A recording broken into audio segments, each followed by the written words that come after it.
سابق وزیر اعظم محترمہ بینظیر بھٹو شہید کی 18ویں برسی آج منائی جا رہی ہے۔ بینظیر بھٹو شہید کی برسی کے موقع پر صدر، وزیر اعظم، chairman Peoples party Bilawal Bhutto اور دیگر نے بی بی بینظیر کو زبردست خراج عقیدت پیش کیا ہے۔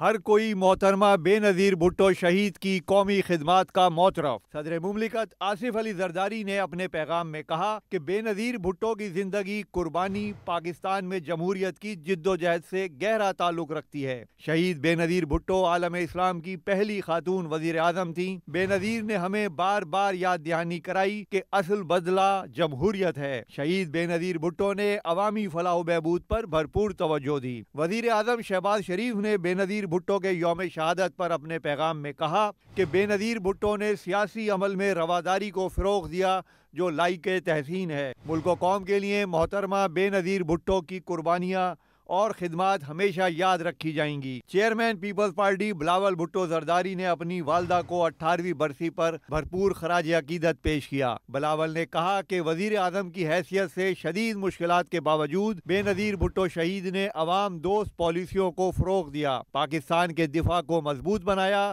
قومی خود مختاری کا تحفظ کیا۔ بینظیر کی قربانیوں کی بدولت پاکستان میں جمہوریت کبھی سرنڈر نہیں کرے گی۔ وزیر اعلیٰ سندھ سید مراد علی شاہ نے اپنے پیغام میں کہا کہ شہید بی بی نے آئین کی بحالی، جمہوریت اور عوام کے حقوق کے لیے پوری زندگی وقف کر دی۔